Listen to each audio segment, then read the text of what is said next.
Hello my dear student, welcome back to my YouTube channel Anand English classes. आज मैं voice start करने वाला हूं। इसके पहले वीडियो में मैंने वॉइस का इंट्रोडक्शन के बारे में बताया था, तो उस चीज़ को यहां से स्टार्ट करते हैं। जैसा कि आप जानते हैं, वॉइस दो प्रकार का होता है। नंबर एक, सबसे पहला बोलते हैं एक्टिव वॉइस, है ना। पहला को क्या बोलते हैं?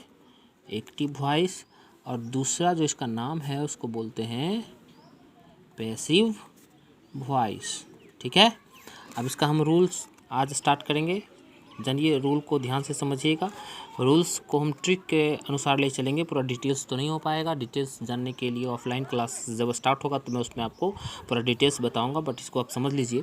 सबसे पहला इसमें जो रूल्स है, सबसे पहला देख लीजिए। नंबर एक में सब्जेक्ट, मतलब समझ रहे ना, सब्जेक्ट का मतलब क्या होता है, आपको बता चुके थे इसके पहले वीडियो में। सब्जेक्ट का मतलब होता है कर्ता। सब्जेक्ट को आप क्या कीजिए, ऑब्जेक्ट बना दीजिए, ऑब्जेक्ट बना दें। ये किसका सब्जेक्ट और किसका ऑब्जेक्ट है समझिए पहले। एक्टिव वॉइस जब आप लिखते हैं, कोई भी अगर एक्टिव वॉइस है तो उसमें जो सब्जेक्ट होगा उसको आपको क्या बना देना है, ऑब्जेक्ट बना देना है। ऑब्जेक्ट को सब्जेक्ट बना देना है। क्लियर? इसको कैसे करना है अभी हम एग्जाम्पल लेके समझाएंगे आपको। दूसरा इसका जो रूल है वो ये है कि इसमें जो ऑब्जेक्ट होगा, ऑब्जेक्ट को आप जो है क्या कीजिए, सब्जेक्ट बना दें। ठीक है, हाँ, इस रूल को याद रख लीजिए। इसको हम शॉर्ट में क्या कर सकते हैं, इसको हम साइड में देखिए इस तरह से लिख सकते हैं, बाद में लिख देंगे। पहले आप तीसरा रूल समझिए। थर्ड रूल में आपको करना क्या है, तो जो आपको पता होगा कि स्टार्टिंग में मैंने बताया था कि जो वॉइस होता है ना, उसका डायरेक्ट संबंध होता है टेंस से, यानी क्रिया से। ठीक है, तो इसमें आपको देखना क्या है, जो एक्टिव वॉइस है वो कौन सा टेंस में है, उसकी क्रिया किस टेंस में है, उसका क्रिया का रूप क्या है, ये आपको देखना होगा। तो उस क्रिया के रूप के अनुसार आपको यहाँ पे यूज़ करना है। क्या यूज़ करना है, तो देखिए, is, am, are, was, were, have, has been. इस प्रकार से ETC लिख देते हैं, एटेक्ट्रा। इसमें से कोई भी आपको यूज़ करना है। इसके अलावे can, could, may, might, shall, should, ये सब सारे रूल्स होते हैं, इसको आपको यूज़ करना है इसमें।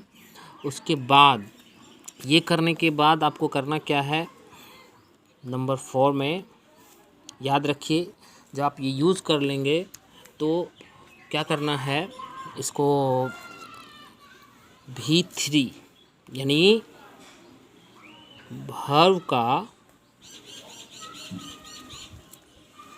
पास्ट पार्टिसिपल फॉर्म यूज़ करना है। इसको ब्रैकेट में आप लिख दीजिए, वर्ब का तीसरा रूप। आपको उस दिन भी मैंने वर्ब का तीसरा रूप के बारे में बताया था। ये वर्ब का तीसरा रूप का यूज़ करना ही करना है। किसमें? पैसिव वॉइस बनाते समय वर्ब का तीसरा रूप का प्रयोग होता ही है, इसलिए इसको चीज़ को समझिए। और वर्ब का तीसरा रूप आपको याद करना होगा, तभी ये समझ में आएगा, तभी सही होगा। ठीक है, वर्ब का पास्ट पार्टिसिपल फॉर्म यानी वर्ब का तीसरा रूप का यूज़ करना है। ठीक है, अब देखिए 5वां नंबर में क्या है, अंत में यानी लास्ट में। ठीक है, आवश्यकता अनुसार,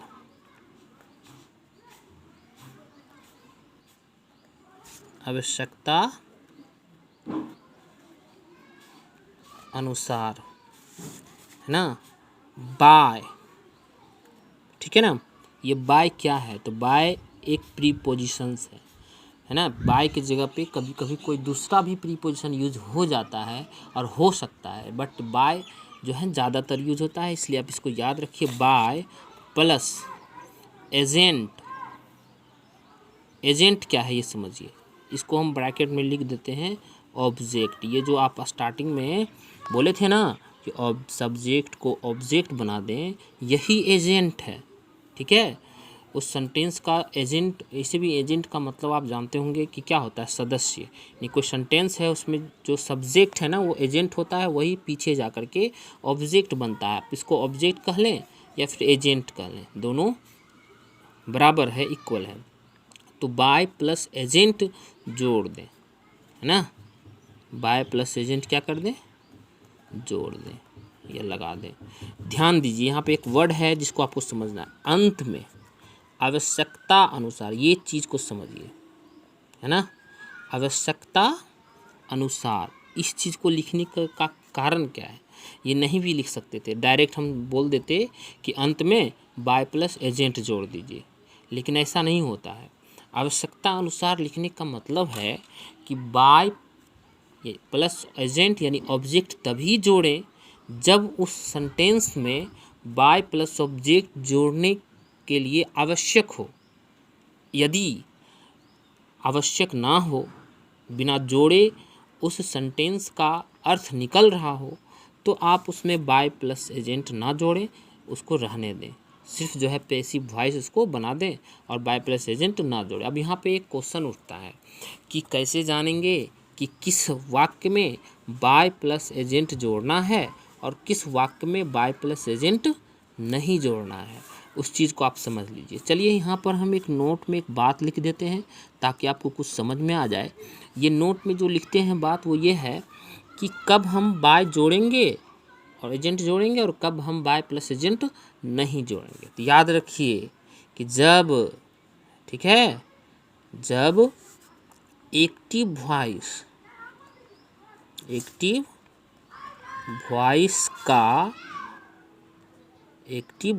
का सब्जेक्ट, ठीक है, कोई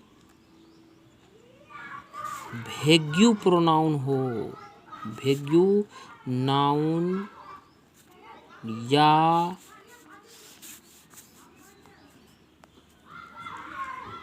प्रोनाउन हो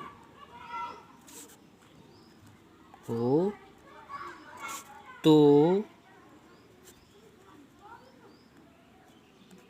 पैसिव वॉइस में इसे हटा दें,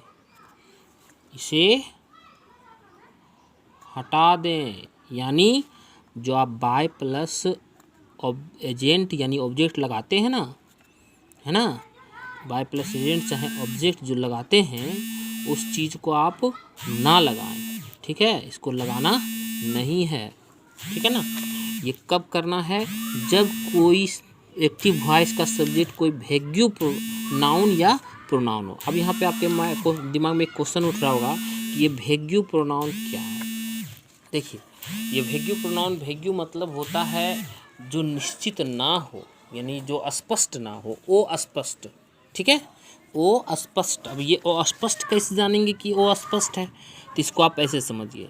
मान लीजिए अब यहाँ पे फिर से एक बार हम चलते हैं किस पे, जो ऊपर से मैंने रूल बताया कि ऑब्जेक्ट को सब्जेक्ट को ऑब्जेक्ट बना दें, ऑब्जेक्ट को सब्जेक्ट बना दें, उसके बाद थर्ड रूल में is, am, are, was, were का प्रयोग करें। ये कैसे करना है इसके बारे में हम बताएंगे, इसका रूल है, ठीक है। उसके बाद सबसे ज़्यादा प्रॉब्लम जो होता है ना इसी चीज़ में होता है कि कहाँ पे हम इज लगाएं, कहाँ पे एम, कहाँ पे आर, कहाँ पे वाज, कहाँ पे वर, कहाँ पे हैव, हैज और बहुत सारे होते हैं।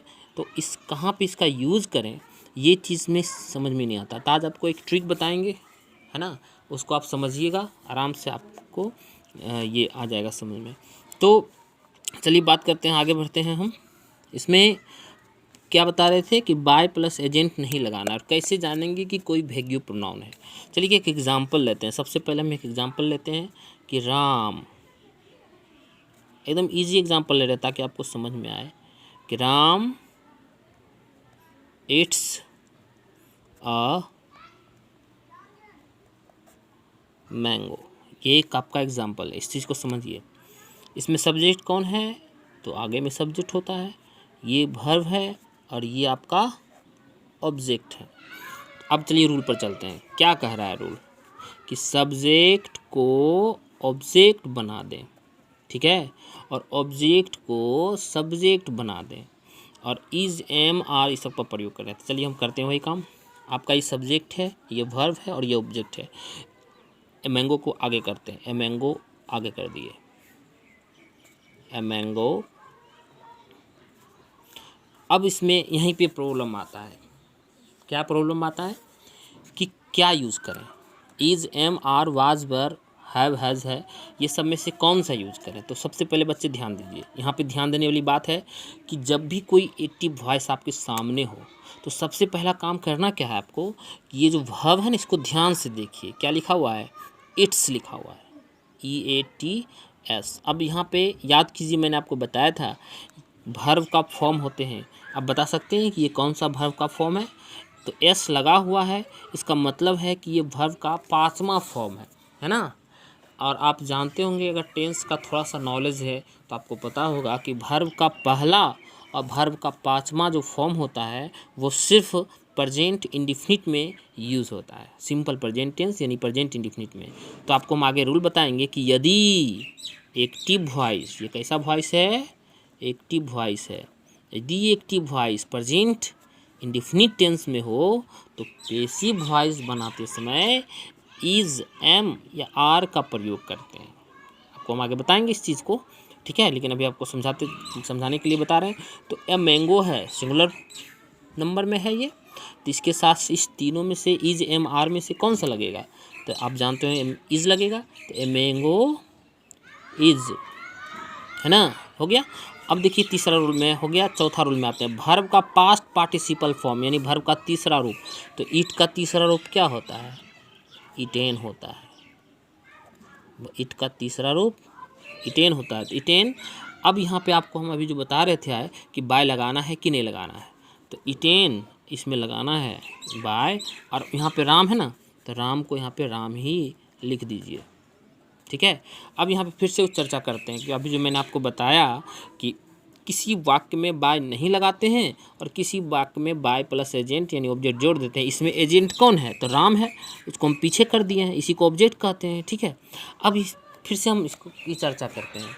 चलिए देखिए, Ram it's a mango, Ram आम खाता है, एक इसका हिंदी हुआ। तो आप बता सकते हैं कि यहाँ पे काम करने वाला व्यक्ति कौन है, राम है, जो कि आम खा रहा है, खाता है।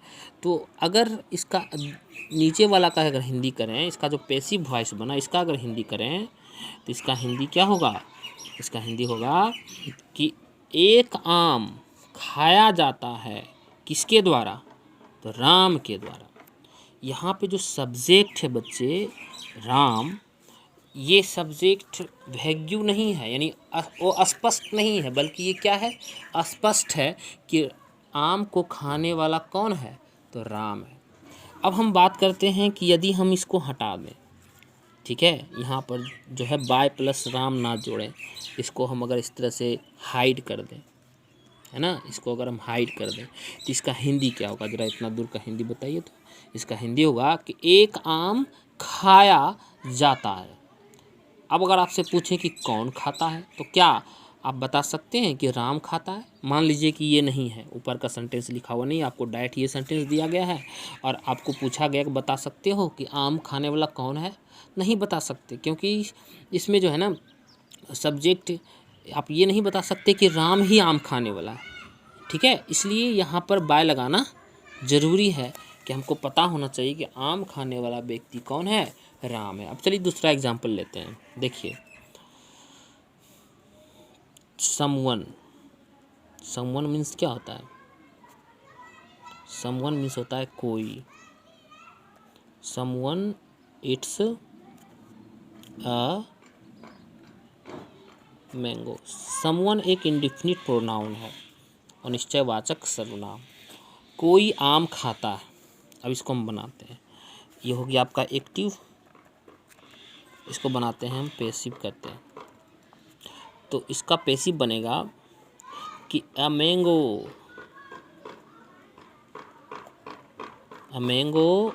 Is eaten. अब यहाँ पर रुक जाना है, ध्यान दीजिए, पूरे का हिंदी हुआ कि कोई आम खाता है। आम खाता है कौन, तो कोई। अब इसमें हम बाय लगाएंगे तो गलत हो जाएगा, क्यों गलत हो जाएगा इसको समझिए। ए मैंगो इज इटेन, एक, अब इसका हिंदी करते हैं, एक आम खाया जाता है। अगर आपसे ज़बरदस्ती पूछा जाए कि नहीं तुम बताओ कि आम कौन खाता है, तो आप लास्ट में यही बताइएगा कि कोई खाता होगा। और कोई का इंग्लिश होता क्या है, तो समवन होता है ना। इसका मतलब है कि इसका जवाब जो है बिना बाय लगाए भी आ रहा है। ठीक है, फिर से समझिए। ए मैंगो इज इटेन, एक आम खाया जाता है। आपसे पूछा जाए कौन खाता है, ज़बरदस्ती पूछा जाए, तो लास्ट में आप हार के कहिएगा कि कोई खाता होगा। और कोई का इंग्लिश क्या होता है, समवन। लेकिन इसमें अगर पूछा जाएगा तो क्या राम कभी बता सकते हैं, अगर ये नहीं आपको पता है और यहाँ पे आपको दिया हुआ नहीं है, तो यहाँ भी वही आंसर आ जाएगा, कोई। राम तो कभी आएगा नहीं, इसलिए यहाँ पे राम डालना ज़रूरी हो गया। लेकिन यहाँ पर नहीं भी अगर हम नहीं डालते हैं बाय, तो भी हम, मेरा आंसर क्या आ रहा है कि कोई खाता है। ठीक है, यहाँ पे एक और बात चर्चा कर लेते हैं, एक्टिव से पेसिव बनाते क्यों हैं। बहुत सारे ग्रामर के जो लोग हैं जिन्होंने ग्रामर बनाया, उनका कहना है कि अधिकतर वॉइस में, पेसिव वॉइस में बाय यानी बाय प्लस एजेंट ना ही लगाएं तो ज़्यादा अच्छा है। मतलब बाय प्लस एजेंट का प्रयोग ना ही करें तो ज़्यादा अच्छा है, क्योंकि अगर बाय प्लस एजेंट का प्रयोग करना ही है तो फिर हम पेसिव में बनाएंगे क्यों। ठीक है, लेकिन कुछ ऐसे वाक्य हैं जो फिक्स है, उसमें तो आपको लगाना होगा।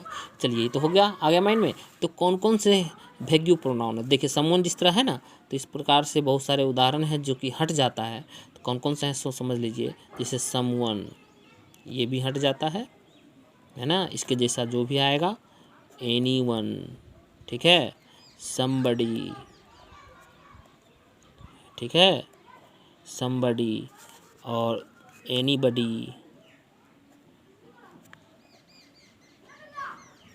है ना, नोबडी,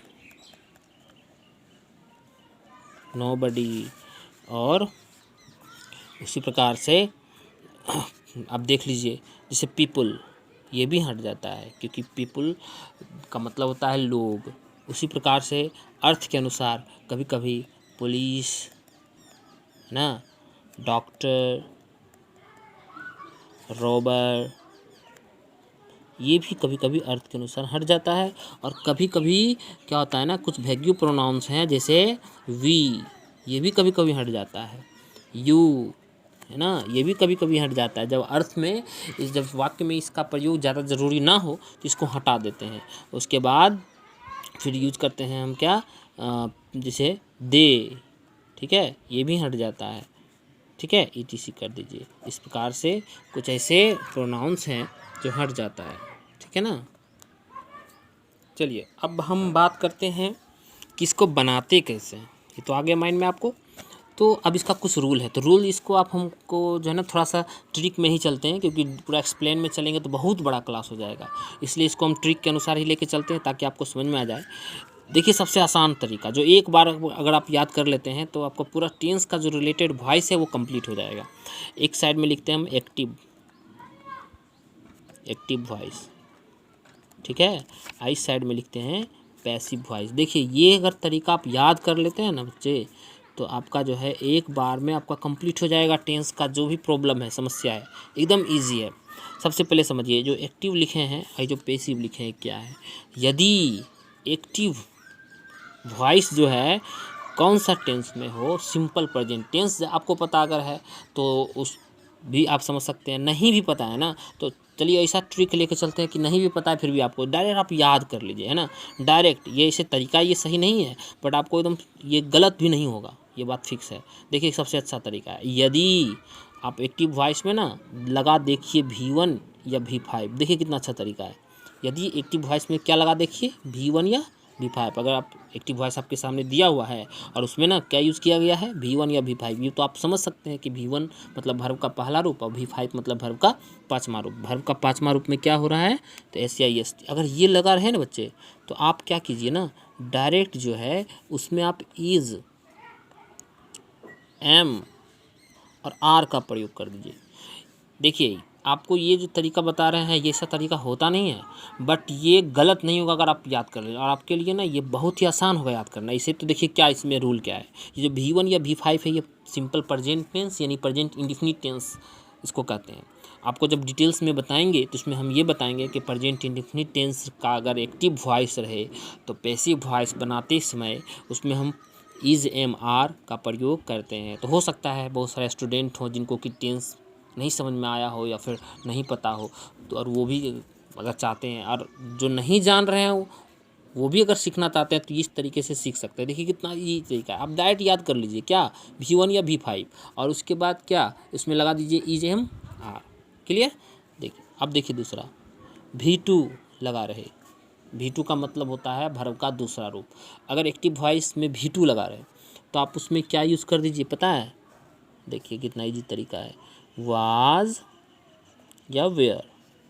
ठीक है। अगर आप देखिए एक्टिव वॉइस में लगा हुआ है इज एम आर, कहाँ लगा हुआ है, एक्टिव वॉइस में। ठीक है ना। आप क्या कीजिए, इसी को लिख दीजिए, इज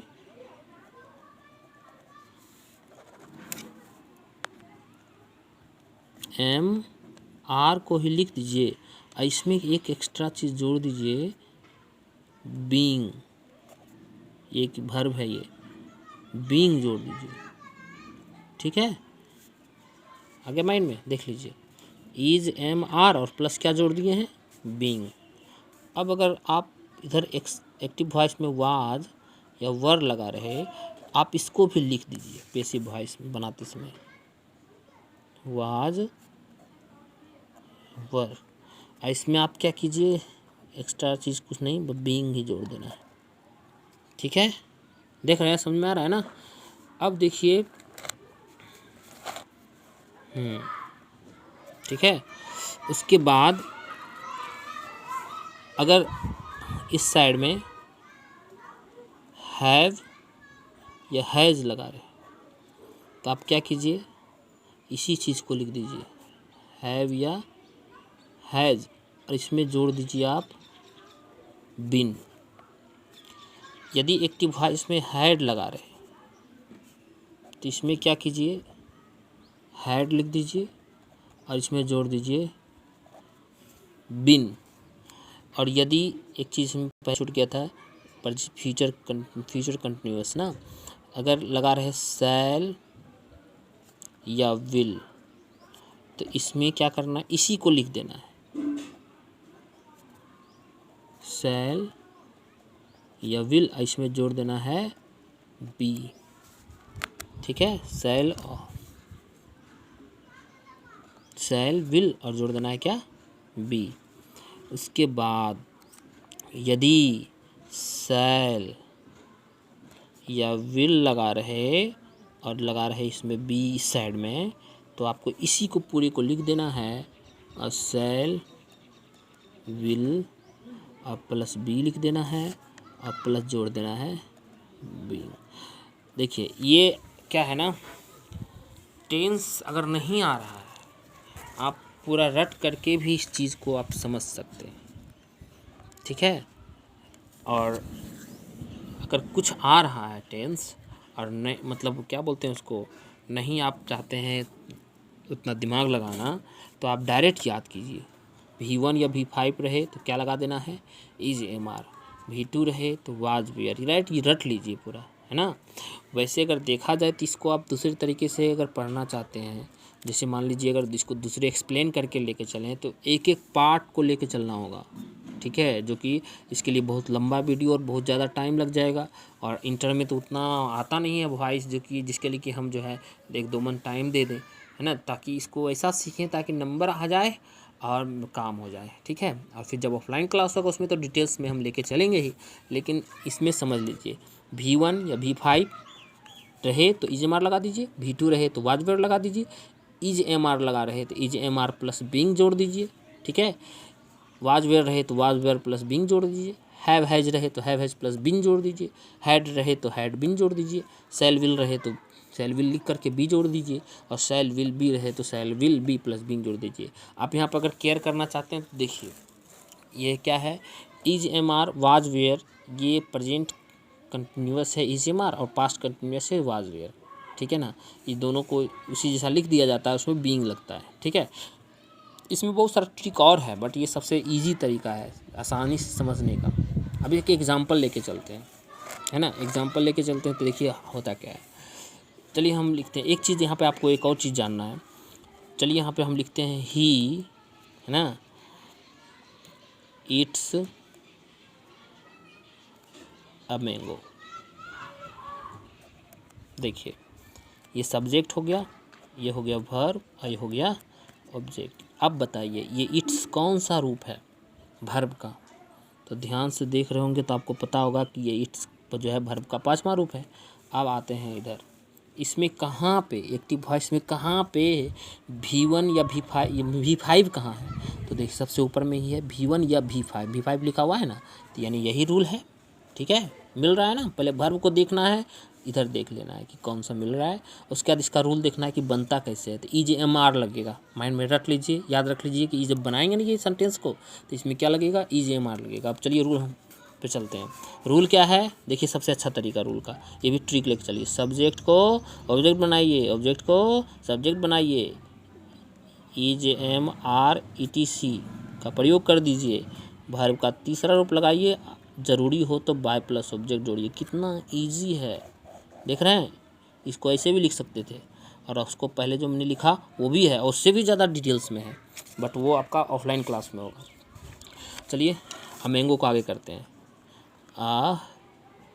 मैंगो, ठीक है, लिख दिए। सब्जेक्ट को ऑब्जेक्ट बना दिए, ऑब्जेक्ट को सब्जेक्ट बनाना है। अब सॉरी, ऑब्जेक्ट को सब्जेक्ट बना दिए हैं, ये तो बाद में बनता है। अब इसमें लगता क्या है ऊपर में, EJMR। अब यहाँ पे बताइए ये मैंगो के साथ क्या लगेगा? तो इस तीनों में से EJMR, इसमें से कोई एक लगाना है। बजरंगबली नहीं बनना, सब लगा देना, एक लगाना है। EJMR में से कोई एक लगाना। तो ये मैंगो के साथ क्या लगेगा, इज लगा दीजिए, इज। और उसके बाद वर्ब का कौन सा रूप बताए थे, तीसरा, इटेन हो गया। और उसके बाद बाय। अब देखिए यहाँ पे एक चीज़ आपको ध्यान देना है, ये जो प्रोनाउन होता है ना जितने भी, उसको हम, ये सब्जेक्टिव केस में है, ठीक है। जब इसको हम ऑब्जेक्टिव बनाते हैं ना तो इसको ऑब्जेक्टिव केस में लिखते हैं। तो ही का जो ऑब्जेक्टिव केस होता है वो होता है हिम। नाम जो होता है, जैसे राम था तो राम को हम इधर साइड में लाए तो राम ही लिखे, क्योंकि वो प्रोनाउन नहीं बल्कि वो क्या है, नाउन है, उसका रूप नहीं बदलता है, ये केस वाइज बदलता है। तो ही जब ऑब्जेक्टिव में आता है ना तो वो हिम बन जाता है, ठीक है। और इसके जैसा दूसरा एग्जांपल लेते हैं, जैसे मान लीजिए सी, ठीक है। यहाँ पे एक चीज़ और जान लीजिए, देखिए आई जब ऑब्जेक्टिव बनता है बच्चे तो ये इसको लिखा जाता है मी। ही जब ऑब्जेक्टिव बनता है तो लिखा जाता है हिम। यू जब ऑब्जेक्टिव बनता है तो ये यू ही रहता है। सी जब ऑब्जेक्टिव बनता है तो ये हो जाता है हर। दे जब ऑब्जेक्टिव बनता है तो ये होता है देम, ठीक है। और इट जब ऑब्जेक्टिव बनता है तो ये इट ही रहता है। एक चीज़ में छूट गया है, वी जब ऑब्जेक्टिव बनता है तो ये हो जाता है अस, ठीक है। इस साइड में लिख दिए हैं। चलिए अब हम दूसरा एग्जांपल लेते हैं। सी इज राइटिंग अ लेटर, वो एक पत्र लिख रही है। अब इसको बनाते हैं, फिर तुरंत हम ध्यान देंगे इसमें वर्ब में। तो वर्ब देखिए क्या है, राइटिंग है। इसमें और क्या लगा हुआ है, इज, है ना। अब चलिए इसमें देखते हैं इज कहाँ है, इसमें एक्टिव वॉइस, क्योंकि ये एक्टिव वॉइस का सेंटेंस है तो हमको एक्टिव वॉइस में ही देखना है। इसमें इज कहाँ है तो देख लीजिए, इसमें यहाँ पे EJMR है, इज ये है ना। लगेगा क्या इसमें लगेगा क्या, EJMR में से ही सब लिखा जाएगा जो भी उसमें है, और प्लस एक एक्स्ट्रा चीज़ जुटेगा क्या, बीइंग। चलिए हम बात करते हैं, इसको करते हैं उसी तरह से। इसमें हमारा सब्जेक्ट हो गया सी, ऑब्जेक्ट हो गया अ लेटर, वर्ब हो गया राइटिंग, और ये जो है सहायक क्रिया हो गया हेल्पिंग वर्ब, ठीक है। ये भी वर्ब है, सहायक क्रिया। अब हम क्या बात करते हैं, इसको हम आगे करते हैं। ए लेटर को हम कर दिए आगे, ठीक है। ए लेटर को आगे कर दिए, इज को उतार दिए, क्योंकि बोल रहा था कि इसमें जो है ना इज जो भी रहेगा यहाँ पे EJMR, इसमें से ही अगर ये रहे तो इसमें से ही इसको उतार देना है। तो ए लेटर के साथ इज लगता है, अगर ए लेटर के साथ आर लगने लगता तो हम आर लिखते, क्योंकि तीनों में से कोई एक उतारना है, तो इज लिख दिए। राइटिंग का V3 जो होता है ना वो क्या होता है, रिटेन होता है, ठीक है। अब यहाँ पे बाय लगाना है, क्योंकि ये देखिए सब्जेक्ट जो है ये वैल्यू प्रोनाउन नहीं है, ये सब्जेक्ट जो है ये फिक्स है कि किसके कौन लिख रही है, वह लिख रही है। तो ए लेटर रिटन बाय, और सी का क्या होता है यहाँ पे देख लीजिए, सी का होता है हर। तो यहाँ पे हम क्या करेंगे, लिख देंगे हर। ठीक है। आशा करता हूँ कि आपको कुछ समझ में ज़रूर आया होगा, है ना। और इसको आप नोट कर सकते हैं, वीडियो को पॉज करके नोट कर सकते हैं आराम से। और उसके बाद अगर नहीं समझ में आया वो भी आप कमेंट कीजिए, अगर आ गया तो उसको भी आप कमेंट कीजिए, ताकि फिर मैं आगे वीडियो बना सकूं। आप अगर कमेंट नहीं करते हैं, अगर हमें बताते नहीं हैं, तो फिर पता नहीं चलता है कि आपको समझ में आया या फिर नहीं आया। ठीक है।